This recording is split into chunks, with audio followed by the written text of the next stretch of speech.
What's going on, guys? My name is Gabe Altier. I make videos about tech, skate, and cameras, so if you like the sound of that, please consider subscribing.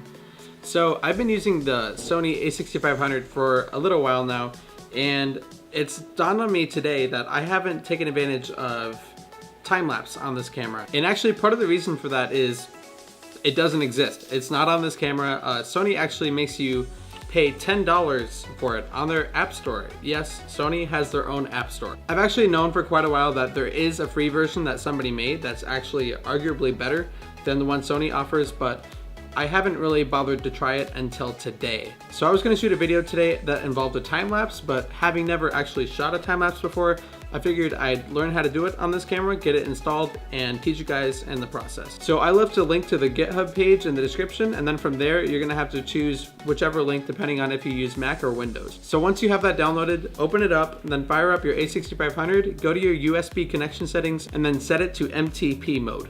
Then in the program, you're gonna wanna hit Get Camera Info, set the drop down to time lapse, and then hit install, and then you're off to the races. And then to actually access the program on your camera, you're gonna wanna scroll over to your application tab, hit application list, and then time lapse should be right there. So I'm gonna throw up what the application looks like on screen right now. So on top you have the interval, pretty much goes without saying, it's the interval between exposures that you're taking, and then shots is the number of exposures you're taking. And then there's going to be two times under that. The first one is going to be how long it's going to take all the exposures, and then how long the finished product will be. So right now I have mine set to 5 seconds interval, 240 shots. That's going to take 20 minutes for me to complete. And then the final finished video, given that we're shooting in 24 frames per second, will be 10 seconds long. And then lastly, I like to keep silent shutter ticked on so that I'm not wearing out my shutter so quickly.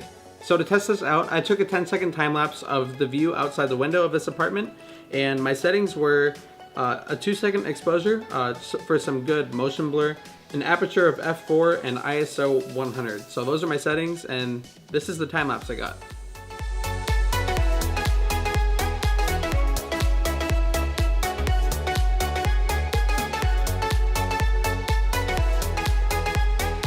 So that's it for this video. If you know someone who needs this on their a6500, this video is for them.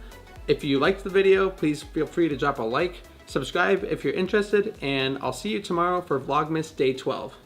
Thanks for watching.